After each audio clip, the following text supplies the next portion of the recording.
എല്ലാവർക്കും നമസ്കാരം. ഞാൻ മിന്നു നർഷ, ഹരിതം ചൈൽഡ് ഡെവലപ്മെൻ്റൽ സെൻ്ററിൽ പ്രവർത്തിക്കുന്ന ഒരു സൈക്കോളജിസ്റ്റാണ്. ഇന്ന് നമ്മൾ സംസാരിക്കാൻ പോകുന്ന വിഷയം എല്ലാ മാതാപിതാക്കളും അറിഞ്ഞിരിക്കേണ്ടതും പക്ഷേ പലപ്പോഴും വ്യക്തമായി ആരും പറഞ്ഞു തരാത്തതുമായ ഒരു അത്യന്തം പ്രധാനപ്പെട്ട വിഷയമാണ് കുട്ടികളിലെ ഡെവലപ്മെൻ്റൽ മൈൽസ്റ്റോൺസ്. അതായത് കുഞ്ഞ് വളരുന്ന ഓരോ ഘട്ടത്തിലും എന്തൊക്കെ കഴിവുകൾ പ്രതീക്ഷിക്കണം, എപ്പോൾ വരെ കാത്തിരിക്കാം, എപ്പോൾ ശ്രദ്ധിക്കണം, എപ്പോൾ പ്രൊഫഷണൽ ഹെൽപ്പ് തേടണം എന്നതാണ്. പല മാതാപിതാക്കളും ചോദിക്കുന്ന ഒരു സംശയമുണ്ട്: എൻ്റെ കുഞ്ഞ് നോർമൽ ആണോ? ഈ ചോദ്യം മനസ്സിൽ ഉണ്ടെങ്കിൽ തന്നെ നിങ്ങൾ ഒരു ഉത്തരവാദിത്തമുള്ള പാരൻ്റ് ആണ്.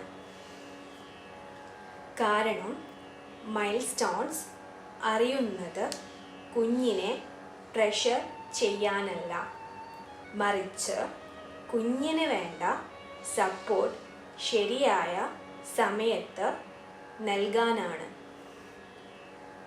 ഓരോ കുഞ്ഞിൻ്റെയും വളർച്ച വ്യത്യസ്തമാണ്. രണ്ട് കുഞ്ഞുങ്ങളും ഒരുപോലെ വളരണമെന്നില്ല. എന്നിരുന്നാലും വളർച്ച ചില ബ്രോഡ് ടൈം ലൈൻസ് ഫോളോ ചെയ്യാറുണ്ട്. ഈ ടൈം ലൈൻസ് അറിയുന്നതാണ് കുഞ്ഞിനെ മറ്റുള്ളവരുമായി കമ്പയർ ചെയ്യാൻ വേണ്ടിയല്ല, ഡിലേ കണ്ടാൽ നേരത്തെ തിരിച്ചറിയാൻ വേണ്ടിയാണ്. ആദ്യം സെൻസറി മൈൽസ്റ്റോൺസ് കുറിച്ച് നോക്കാം. ജനിച്ച ഉടനെ തന്നെ കുഞ്ഞ് ശബ്ദങ്ങൾ കേൾക്കാൻ തുടങ്ങും. 0 മുതൽ 1 മാസം ആകുമ്പോൾ ഉച്ചത്തിലുള്ള ശബ്ദങ്ങൾ സ്റ്റാർട്ടിൽ റെസ്പോൺസ് കാണിക്കും. 2 മുതൽ 3 മാസം ആകുമ്പോൾ അമ്മയുടെ ശബ്ദം തിരിച്ചറിയാൻ തുടങ്ങും. 3 മുതൽ 4 മാസം ആകുമ്പോൾ കുഞ്ഞ് മുഖങ്ങൾ ശ്രദ്ധിച്ചു നോക്കും. കുറച്ചുനേരം ഐ കോണ്ടാക്ട് പിടിച്ചു നിൽക്കും. 6 മാസം ആകുമ്പോൾ നിറങ്ങൾ തമ്മിലുള്ള വ്യത്യാസം തിരിച്ചറിയാൻ തുടങ്ങും. ഏകദേശം 18 മുതൽ 24 മാസം ആകുമ്പോഴാണ് നിറങ്ങൾക്ക് പേരുകൾ പഠിക്കാൻ കുഞ്ഞ് മെൻ്റലി റെഡിയാകുന്നത്. 3 വയസ്സാകുമ്പോൾ ബേസിക് കളേഴ്സ് തിരിച്ചറിയുകയും പറയുകയും ചെയ്യുന്നതാണ് സാധാരണമാണ്. മോട്ടോർ മൈൽസ്റ്റോൺസ് എടുത്താൽ 3 മുതൽ 4 മാസം ആകുമ്പോൾ കുഞ്ഞ് കഴുത്ത് കൺട്രോൾ ചെയ്യാൻ തുടങ്ങും. 5 മുതൽ 6 മാസം ആകുമ്പോൾ ഉരുളാൻ തുടങ്ങും. 6 മുതൽ 7 മാസം ഇരിക്കാൻ തുടങ്ങും. 9 മുതൽ 10 മാസം ക്രൗൾ ചെയ്യുകയോ ഫർണിച്ചർ പിടിച്ച് നിൽക്കുകയോ ചെയ്യും. 12 മുതൽ 15 മാസം നടക്കാൻ തുടങ്ങുന്നതാണ്.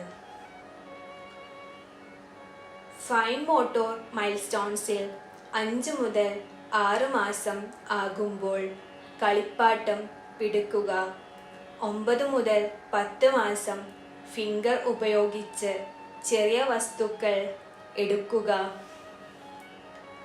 1.5 മുതൽ 2 വയസ്സാകുമ്പോൾ സ്പൂൺ പിടിച്ച് ഭക്ഷണം കഴിക്കാൻ ശ്രമിക്കുക, 3 വയസ്സാകുമ്പോൾ സർക്കിൾ വരയ്ക്കാൻ ശ്രമിക്കുക എന്നിങ്ങനെയാണ് സാധാരണ പ്രോഗ്രഷൻ. സ്പീച്ച് ആൻഡ് ലാംഗ്വേജ് മൈൽസ്റ്റോൺസ് വളരെ പ്രധാനപ്പെട്ടതാണ്. 6 മാസം ആകുമ്പോൾ ബാബ്ലിംഗ് തുടങ്ങും. 9 മുതൽ 10 മാസം മമ്മ, ബബ്ബ പോലുള്ള ശബ്ദങ്ങൾ വരണം. 12 മുതൽ 15 മാസം 1-2 മീനിങ്ഫുൾ വേർഡ്സ് ഉണ്ടാകണം. 2 വയസ്സാകുമ്പോൾ കുറഞ്ഞത് 20 മുതൽ 50 വാക്കുകൾ ഉണ്ടാകുകയും 2 വേർഡ്സ് ഫ്രേസസ് തുടങ്ങുകയും വേണം. 3 വയസ്സാകുമ്പോൾ ചെറിയ സെന്റൻസ് പറയാൻ കഴിയണം. ഇതൊന്നും സ്ട്രിക്റ്റ് റൂൾ അല്ല, പക്ഷേ വളരെ അധികം വൈകുമ്പോൾ അത് ശ്രദ്ധിക്കേണ്ടതാണ്. Social and emotional milestones equally important ആണ്. 2 മുതൽ 3 മാസം ആകുമ്പോൾ സോഷ്യൽ സ്മൈൽ വരണം. 6 മുതൽ 7 മാസം ആകുമ്പോൾ പരിചിതരായ ആളുകളെ തിരിച്ചറിയണം.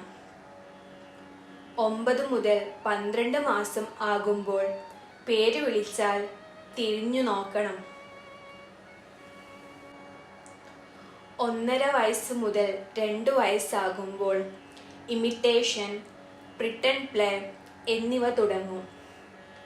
I contact, pointing, sharing attention എന്നിവ സോഷ്യൽ മൈൽസ്റ്റോൺസിന്റെ ഭാഗമാണ്. ഇവിടെ പാരൻസ് പ്രത്യേകം മനസ്സിലാക്കേണ്ട ഒരു കാര്യമുണ്ട്. ഒരു മൈൽസ്റ്റോൺ കൈവരിച്ചില്ലെന്ന് മാത്രം കരുതി പാനിക് ആവേണ്ട. പക്ഷേ പല മൈൽസ്റ്റോൺസ് ഒരുമിച്ച് ഡിലേ ആകുമ്പോൾ അല്ലെങ്കിൽ ഇത് കണ്ടിട്ടും മാറുന്നില്ല എന്ന അവസ്ഥ ഉണ്ടാകുമ്പോൾ അത് ഇഗ്നോർ ചെയ്യരുത്. ഇപ്പോൾ പലർക്കും ഉള്ള സംശയം, ഏത് പ്രൊഫഷണൽസിനെ സമീപിക്കണം? ഇവിടെ മൾട്ടി ഡിസിപ്ലിനറി ടീമിൻ്റെ റോൾ ആണ് പ്രധാനം. സൈക്കോളജിസ്റ്റ് കുഞ്ഞിൻ്റെ overall development, behaviour, attention, social skills, emotional regulation, play skills എന്നിവ അസസ് ചെയ്യും. ഡിലേ ബിഹേവിയറൽ ആണോ, ഡെവലപ്മെൻ്റൽ ആണോ, ഇമോഷണൽ ആണോ എന്ന് തിരിച്ചറിയാനും പാരൻസ്ക്ക് ഗൈഡൻസ് നൽകാനും സൈക്കോളജിസ്റ്റ് വലിയ പങ്ക് വഹിക്കുന്നു. പാരൻ്റ് ചൈൽഡ് ഇൻട്രാക്ഷൻ മെച്ചപ്പെടുത്താനും സൈക്കോളജിസ്റ്റ് സഹായിക്കും. സ്പീച്ച് തെറാപ്പിസ്റ്റിൻ്റെ റോൾ സംസാരവുമായി ബന്ധപ്പെട്ടതാണ്. സംസാരം, വൈകിപ്പ്, ഭാഷ മനസ്സിലാക്കൽ, ഉച്ചാരണം, ഓറൽ മോട്ടോർ സ്കിൽസ്, അതായത് നാവ്, ചുണ്ട്, വായ തുടങ്ങിയവ ഉപയോഗിച്ച് ശബ്ദങ്ങൾ ഉണ്ടാക്കാനുള്ള കഴിവ്. ഫീഡിംഗ് ഇഷ്യൂ പോലെയുള്ള സ്പീച്ച് തെറാപ്പിസ്റ്റ് പരിശോധിക്കും. പറയില്ല എന്ന പ്രശ്നം മാത്രം അല്ല, കുഞ്ഞ് കേൾക്കുന്നുണ്ടോ, മനസ്സിലാക്കുന്നുണ്ടോ, ആംഗ്യഭാഷ ഉപയോഗിക്കുന്നുണ്ടോ, പേര് വിളിച്ചാൽ പ്രതികരിക്കുന്നുണ്ടോ എന്നതെല്ലാം സ്പീച്ച് തെറാപ്പിസ്റ്റ് വിലയിരുത്തും. ഫിസിയോതെറാപ്പിസ്റ്റിൻ്റെ റോൾ ഗ്രോസ് മോട്ടോർ ഡെവലപ്മെൻറ്റിലാണ്. കഴുത്തിൻ്റെ കൺട്രോൾ, ഇരിപ്പ്, നിൽപ്പ്, നടക്കൽ, ബാലൻസ്, മസിൽ ടോൺ എന്നിവ ഫിസിയോതെറാപ്പിസ്റ്റ് ശ്രദ്ധിക്കുന്ന മേഖലകളാണ്. പ്രീമെച്വർ ബേബീസിലും മസിൽ ടോൺ കുറവുള്ള കുട്ടികളിലും ഫിസിയോതെറാപ്പി വളരെ പ്രധാനമാണ്. Occupational therapist sensory processing, fine motor skills, daily living skills, attention, regulation എന്നിവയിൽ പ്രവർത്തിക്കും. ടച്ച്, സൗണ്ട്, മൂവ്മെൻറ്റ് എന്നിവയോട് കുഞ്ഞ് ഓവർ റിയാക്ട് ചെയ്യുന്നതോ അണ്ടർ റിയാക്ട് ചെയ്യുന്നതോ സെൻസറി ഇഷ്യൂ ആയിരിക്കാം. OTയുടെ സെൻസറി ഇൻ്റഗ്രേഷൻ തെറാപ്പി വഴിയാണ് ഇതെല്ലാം അഡ്രസ് ചെയ്യുന്നത്. പാരൻസ് പ്രത്യേകം ഓർക്കേണ്ട കാര്യമുണ്ട്. തെറാപ്പി പണിഷ്മെൻ്റ് അല്ല, തെറാപ്പി കുട്ടി നോർമൽ അല്ല എന്ന ലേബലല്ല. തെറാപ്പി സപ്പോർട്ടാണ്. ബ്രെയിനിന് പുതിയ വഴികൾ പഠിക്കാൻ സഹായിക്കുന്ന സ്ട്രക്ചേർഡ് പ്ലേ ആണ് തെറാപ്പി. ഇപ്പോൾ പ്രിക്വേഷൻ കുറിച്ച് പറയാം.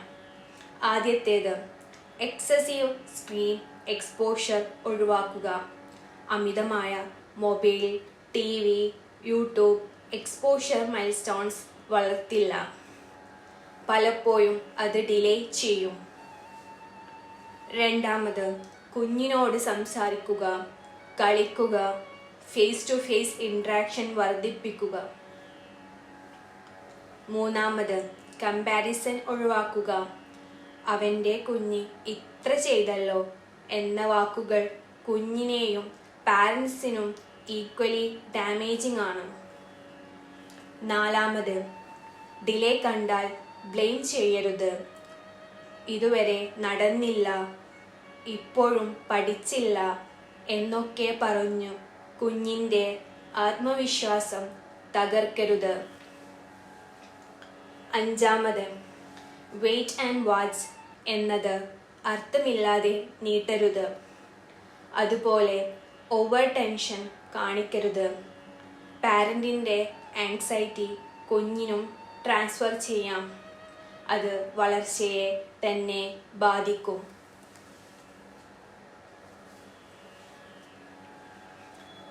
ഏർലി ഇൻ്റർവെൻഷൻ മെഡിക്കൽ ട്രീറ്റ്മെൻറ്റ് അല്ല, അത് ബ്രെയിൻ ട്രെയിനിങ് ആണ്. 0 മുതൽ 6 വയസ്സ് ബ്രെയിനിൻ്റെ ഏറ്റവും ഫ്ലെക്സിബിൾ ആയ കാലമാണ്. ഈ സമയത്ത് കിട്ടുന്ന സപ്പോർട്ട് ജീവിതം മുഴുവൻ എഫക്റ്റ് ചെയ്യും. അവസാനമായി ഞാൻ പറയുന്നത് ഇതാണ്. മൈൽസ്റ്റോൺസ് അറിയുന്നത് കുഞ്ഞിനെ റേസിൽ ഓടിക്കാൻ അല്ല, പിന്നിലായി പോകുന്നുണ്ടെങ്കിൽ കൈപിടിച്ച് മുന്നോട്ട് കൊണ്ടുവരാനാണ്. ഹെൽപ്പ് തേടുന്നത് പാനിക് അല്ല, വിസ്ഡമാണ്. റൈറ്റ് ടൈമിൽ റൈറ്റ് പ്രൊഫഷണൽസിനെ സമീപിച്ചാൽ പല ഡിലേസും കാച്ചപ്പ് ചെയ്യാൻ സാധിക്കും.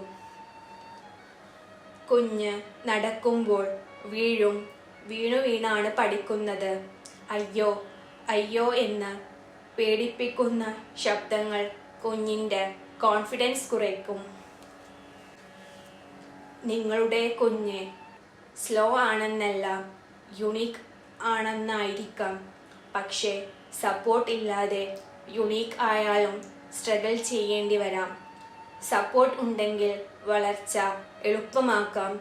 നിങ്ങളുടെ കുഞ്ഞിന് തൻ്റെ കഴിവുകൾ മുഴുവൻ കണ്ടെത്താൻ അവസരം ലഭിക്കട്ടെ. നന്ദി.